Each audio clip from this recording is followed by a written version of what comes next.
Subscribe to our YouTube channel and press the bell icon to never miss a video from Fever FM. Let's welcome the one and the only one, Armaan Malik. तो अरमान भाई, आपको तो पता ही है, मेरे रात वाले शो में इतने सारे गाने मैं आपके प्ले करता हूँ, बोल दो ना ज़रा, और मतलब ये तो मेरा फेवरेट है, और भी कितने सारे गाने हैं। एक सबसे पहला सवाल यही है कि आप कैसे कर लेते हैं, मतलब जब भी आप का गाना हमारे शो में प्ले होता है, लिसनर्स की कॉल आनी शुरू हो जाती है कि ये गाना प्लीज़ दोबारा प्ले करो। ये कैसे आप इतना प्यारा कनेक्ट लेके आते हैं कि हमारे जो ऑडियंस है, हमारे जो लिसनर्स है, वो इतनी अमेजिंग तरीके से आपसे कनेक्ट कर पाते हैं? ये तो मैं खुद से पूछते रहता हूँ, हर दिन फैन से पूछते रहता हूँ, भाई आप लोगों को क्या लगता है, what you like in me, but honestly I don't think there is an answer to that. उसका कोई जवाब तो है नहीं। ये I think would be a blessing of my grandfather, और जो मुझे उनसे तालीम मिली है, जो मेरे गुरु से मुझे जो तालीम मिली है, उस रीजन से आई थिंक प्रोबेबली मैं उस उस तरीके से गा पाता हूँ। Other than that I think एक चीज जो मैं आइडेंटिफाई कर सकता हूँ वो है कि मैं अपने इमोशंस फेक नहीं कर सकता हूँ एज अ ह्यूमन बीइंग। तो जो भी दिल में वो साफ साफ है, और वो गाने में भी वैसे ही बाहर आते हैं। तो आई थिंक उस रीजन से लोगों तक कनेक्ट हो पाते हैं। I feel like that's one of the reasons. यही तो आपके गाने की लाइन भी है ना, बोल दो ना ज़रा दिल में जो है छिपा, मैं किसी से कहूँगा नहीं।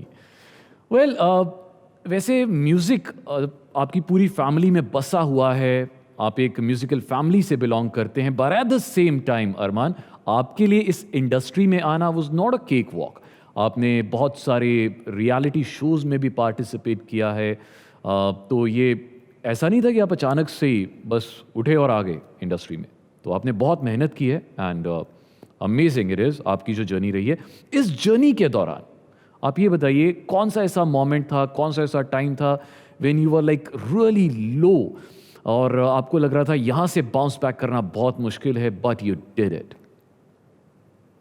आई थिंक ये एक पीरियड आया था मेरी लाइफ में 2018 और 2019, 2017-18 के दौरान, एक्चुअली बिटवीन 2017 टू 2019। ये जो 2 साल थे मेरे लिए बहुत मतलब हैवी थे, टफ थे।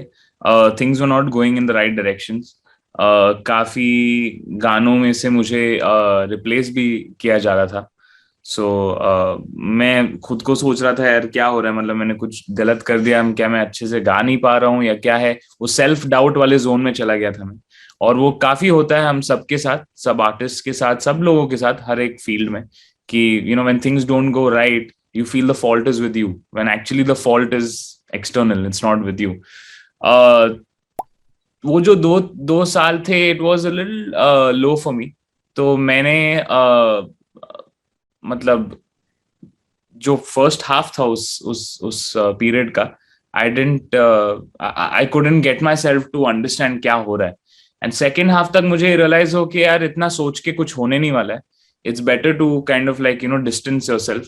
तो मैंने एक छोटे से खुद के लिए एक वेकेशन लिया, एक ब्रेक लिया। काम वाम जो भी म्यूजिक की जो भी चीजें हैं वो सब साइड में रख के, शोज वो सब, मैंने कहा कि I am not doing any more shows and all. क्योंकि एक ऐसा टाइम हो गया था कि मैं शोज पे जो गाने गा रहा था, जो मेरे जो हिट गाने हैं, वो गाने गाते वक्त मुझे उन गानों से नफरत होने लगा। मतलब हर रात को आप वही गाने गा रहे हो, लोगों को तो अच्छा लग रहा है, लेकिन आपको इतना मतलब it's starting to make you feel claustrophobic. तो मैंने सब शोज वो सब कैंसिल किए। I went for a vacation for myself just to clear my head. And वो वेकेशन से आने के बाद मैंने मतलब एक बहुत ही अलग डायरेक्शन पकड़ा। और एंड ऑफ 2018, दैट इज 2019 की शुरुआत से और 2020 तक, 1-1.5 साल एक्चुअली, मैंने काफी मतलब मेरे ग्लोबल म्यूजिक पे फोकस किया। बॉलीवुड पे आई थिंक सो कुछ nothing was going in the right direction, so I was like चलो छोड़ो, मतलब इतना टेंशन लेने की कोई मतलब, we should not get too crazy about it. So it was not going in the right direction. गाने रिप्लेस होते जा रहे थे, ऑलमोस्ट 12-13 गाने रिप्लेस हो गए थे for no reason, and recreations पे रिक्रिएशंस हो रहे थे, and I didn't want to do recreation. So I kind of like, moved away from that whole thing, and I traveled to LA, and I started working on my English music. जो मेरा pop music है, जो मैंने पिछले 2 साल में जो मैंने English pop गाने डाले हैं, वो सब उन 2 साल में मैंने बनाए थे. तो अगर मैं एक एडवाइस अगर किसी को देना है कि अगर एक जो लो मोमेंट रहा है लाइफ में, अगर आपको वो ओवरकम करना है, if you want to bounce back, the only way to do that is take yourself out of the problem. थोड़ा सा मतलब जो आप प्रॉब्लम के अंदर हो तो थोड़ा जूम आउट हो जाओ, एंड आप बाहर से देखो कि क्या हो रहा है एग्जैक्टली और क्या रीजन है कि आपको you not feeling okay, and distance yourself from it for a bit. उतना ज्यादा उसमें आप सोचते रहोगे, अपने आप को कॉम्प्लिकेट करते रहोगे, तो you will be always in that circle, and वो आप उस you won't be getting out of it. बिल्कुल सही कहा आपने अरमान भाई कि अपने आप को डिस्टेंस करना इन सब चीज़ों से बहुत बहुत ज़रूरी है. एट द सेम टाइम अरमान भाई, आपने ये बताया कि आप बहुत क्लॉस्ट्रोफोबिक हैं, आपको एक जगह बंद के रहना पसंद नहीं है, बट अनफॉर्चुनेटली पिछले कुछ वक्त से अराउंड 18 महीनों से ऐसा ही हो रहा है सबके साथ कि एक ही कमरे में बैठे हुए हैं, एक ही घर में बैठे हुए हैं. Specially creative people like you, बहुत मुश्किल होता है. आप घर से बाहर नहीं निकल पा रहे हैं, कॉन्सर्ट्स नहीं हो रहे हैं, कुछ परफॉर्मेंसेज नहीं हो रही हैं, जो हो रहा है सब वर्चुअल हो रहा है. तो आपने ये वक्त जो था, ये पिछले 18 महीने, आपने इसे कैसे यूटिलाइज किया? क्या किया आपने इन पिछले 18 महीनों में? सी ये जो 18 महीने रहे हैं, it's been very tiring, very exhausting. घर पे रहना सबको ऐसा लगता है कि बहुत आराम का काम है, लेकिन है नहीं एक्चुअली. अगर ऑप्शन दिया जाए तो I would rather go out and work, because घर पे तो मतलब देयर इज नो डिस्टिंक्शन काम कब हो रहा है और रिलैक्सेशन कब हो रहा है. मतलब वो एक डिफरेंशिएशन कभी मिलती नहीं है. और ये भी है कि आप बाहर जाना भूल जाते हो, मतलब जा ही नहीं पाते हो. पहले तो हम लोग जा ही नहीं पा रहे थे, पहले तो पूरा ही लॉकडाउन था, एंड ऑब्वियसली जब फेज आउट करने लगे तो people started stepping out. And तब हमें मतलब I also understood the value of how important it is to be with nature, how important it is to take care of your physical health and mental health. ये जो 18 महीने हैं उसमें मैंने अपने हेल्थ पे काफी ध्यान दिया है, अपने डाइट और न्यूट्रिशन पे काफी ध्यान दिया है, क्योंकि हम लोग काम के प्रोसेस में क्रिएटिवली हम लोग इतना बह जाते हैं कि हम जो हमारी हेल्थ है, जो हमारी बेसिक्स हैं, जो हमारे न्यूट्रिशन है, जो हम अगर वो नहीं है तो हम लोग क्रिएटिव काम भी नहीं कर पाते. तो it's very important to make sure that your health is in top order. And वो 18 महीने में मैंने काफी अपने हेल्थ पर ध्यान दिया है, एंड काफी जो मेरे हेल्थ इश्यूज थे उन पे फोकस करके उन्हें काफी हद तक मैंने कम किए हैं. तो I think these 18 months along with obviously मेरे साथ जो काम में there's been amazing growth. I've been able to do international work, collaborations. जो मैंने इतने सालों से ड्रीम किया था कि मैं ग्लोबल जाऊं और मेरे जो इंटरनेशनल जो एस्पिरेशंस हैं उन्हें मैं मेक इट अ रियलिटी, वो सब कर पाया मैं इन 18 महीनों में घर पे बैठे बैठे. घर पे बैठे बैठे मैं पिक्चर देख रहा हूँ मेरा टाइम स्क्वायर पे न्यूयॉर्क में. तो I mean I wish I was there in New York city and seeing my billboard, but unfortunately वो नहीं हो पाया. लेकिन हाँ, there have been extreme highs and there have also been extreme lows. अरे क्या बात है. In fact we are so lucky कि आज अरमान मलिक का दूसरा एंगल, वो जो कैंडिड साइड है, वो हमें देखने सुनने को मिल रही है. वो म्यूज़िक की बातें तो होती रहती है ना, बट आज जो आपकी दूसरी पर्सनालिटी, ओहो मज़ा आ रहा है जी इसके बारे में बात करके, सुन के. एंड एक सवाल और है. जब आप सुबह उठते हैं, जब आप अपने गाने खुद यूट्यूब पे देखते हैं, नीचे चेक करते हैं कि भाई इतने मिलियन व्यूज़ और ज़्यादा हो गए हैं, जैसे अभी रिसेंटली बेल बॉटम का एक गाना आया है, भूत पुलिस का एक गाना आया है, and they are really doing very very well. तो आपको जब कुछ बहुत अच्छा कमेंट सुबह सुनने को मिलता है, देखने को मिलता है, कोई कॉम्प्लीमेंट आता है कि वाह जी वाह, आपका एक गाना तो बहुत ही अच्छा है, तो हाउ डू यू फील?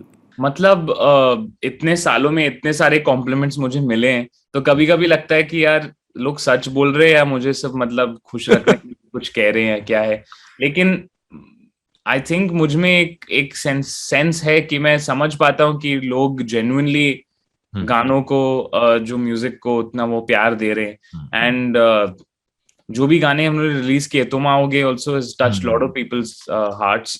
मुझे प्यार प्यार है जो अभी भूत पुलिस से आया, उसे इतना सारा प्यार मिला है इन द लास्ट 3 days। सिर्फ 3 दिन हुए and it's hit 21 million and it's more than the numbers actually. काफी लोगों ने मुझे कहा है कि यार अरमान आपका एक बॉलीवुड गाना बहुत टाइम बाद आया, मतलब really proper romantic song. And I was like you know yeah I mean even I felt कि बहुत टाइम से ये ऐसा जो एक अरमान मलिक वाला जो एक गाना होता है जो रोमांटिक वाला होता है वो बहुत टाइम से नहीं आया है। सो आई एम ग्लैड दैट मुझे प्यार प्यार है इज आउट देयर। जैसे मैंने कहा, वो जो 2 साल के जो फेज था जहां पे I was not being able to do good, get good work, I'm glad that you know now finally a lot of amazing songs are coming my way, and wo bhi not only in Hindi but also in South Indian languages I've been singing a lot, and English also। तो मतलब मैं अभी 4-5 industries में मेरे हाथ पैर हैं। And now is the moment जब हमारे लाखों व्यूअर्स जो इस वक्त हमें लाइव देख रहे हैं उनमें से एक क्वेश्चन लेने की, और वो अब अरमान मलिक से अपने दिल का अरमान जाहिर करेंगे। Hi Arman, I'm Devanshi and I'm a huge fan of yours, and my question to you is कि आपने छोटी सी एज में इतना सब कुछ कर लिया है, तो अब बकेट लिस्ट में नेक्स्ट क्या है? बहुत जल्द एक म्यूजिक वीडियो में, क्योंकि उसमें मैंने बहुत अच्छा सा एक्टिंग किया, मतलब it's not just lip syncing, music video. तो बहुत जल्द आपको म्यूजिक वीडियो में you will be able to see me act in a movie. I've not decided yet how to go about movies yet। काफी offers आते हैं मुझे। लोग कहते हैं यार आप सिंगर मत बनो, एक्टर बनो। भाई मुझे म्यूजिक से प्यार है, singing is my first love.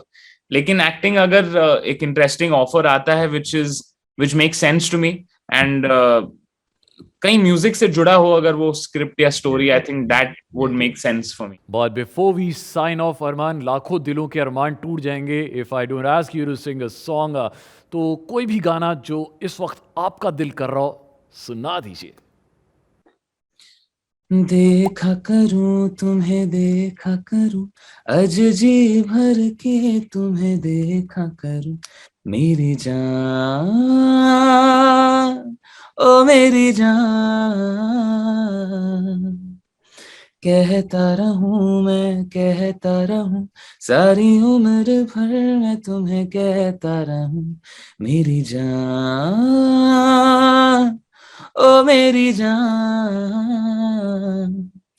हाँ मुझे प्यार प्यार है, तुझी से मेरे यार यार है, तेरे लिए एक बारी ना, सॉरी टेक दैट अगेन। हाँ मुझे प्यार प्यार है, तुझी से मेरे यार यार है, तेरे लिए एक बारी ना, जीना 1000 बार है।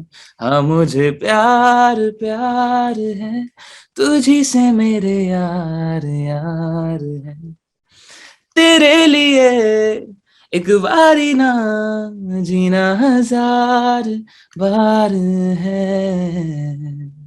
वाह जी वाह, क्या बात है, मजा ही आ गया जी।